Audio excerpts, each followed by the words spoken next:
Something unusual happened in the pharmacy industry earlier this year.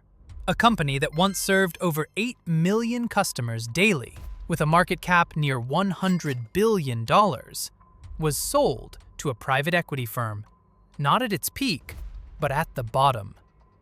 To understand why, you need to understand three things: how private equity actually works, how Walgreens collapsed, and what happens when those two forces collide. The leveraged buyout was born in the 1970s and 1980s around a simple insight. Undervalued public companies could be acquired using mostly borrowed money, with the company's own cash flows servicing that debt, not the acquiring firm. The canonical example is KKR's 1988 acquisition of RJR Nabisco for $25 billion. The logic was defensible. Public companies are pressured to optimize for quarterly earnings. Taking them private removes that constraint and forces operational discipline through the weight of debt. Returns come from three sources: paying down that debt over time, selling the company at a higher valuation multiple than you paid, and genuine operational improvement. The structure works, but only when the underlying business generates consistent cash flows and the debt load stays manageable. That second condition is where Walgreens gets complicated. By 2025, Walgreens had fallen from a $100 billion enterprise to under $10 billion, and the decline was years in the making.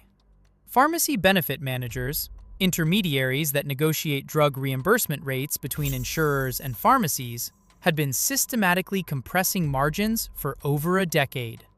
Rather than address that structural pressure directly, Walgreens made an expensive bet in the other direction.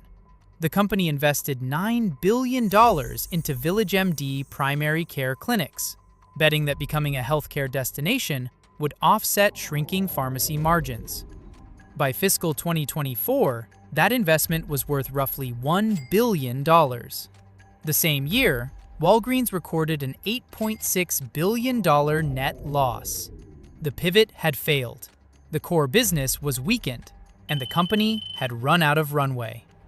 That collapse is exactly what attracted Sycamore partners. Sycamore specializes in distressed retail.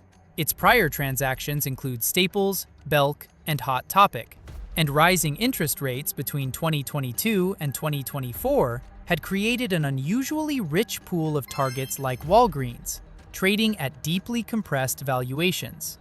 Private equity firms had accumulated an estimated $880 billion in uninvested capital, and with traditional bank lending largely retreated since 2008, private credit funds, Apollo, Ares, Blackstone's credit division, now finance roughly 90% of LBO transactions, compared to 36% a decade ago. The capital was available, the target was distressed, and Sycamore moved. The deal closed at $23.7 billion, financed with roughly 83% debt, well beyond the 70 to 80% that defined the most aggressive buyouts of the 1980s. And the strategy became clear immediately. On the day of closure, Sycamore broke Walgreens into 5 separate operating entities, a classic sum-of-parts approach designed to surface hidden value and enable independent sales. The most valuable piece is Boots Group, the UK pharmacy and beauty retailer, which carries stronger margins and operates in a market far less exposed to PBM pressure. A standalone Boots sale is widely anticipated.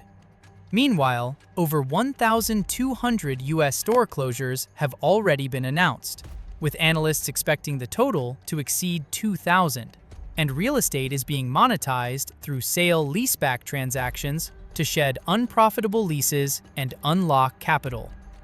The bull case is straightforward: close underperforming stores, divest the healthcare liabilities, stabilize core pharmacy, sell Boots, and exit in 5 to 7 years at a premium. The bear case is harder to dismiss. Walgreens is both Sycamore's largest deal and its first healthcare acquisition. The debt load is historically aggressive, and the PBM reimbursement pressure that weakened Walgreens in the first place is structural. It does not stop because the company changed hands. There is also a deeper asymmetry worth understanding. If this deal fails, the debt stays on Walgreens' balance sheet.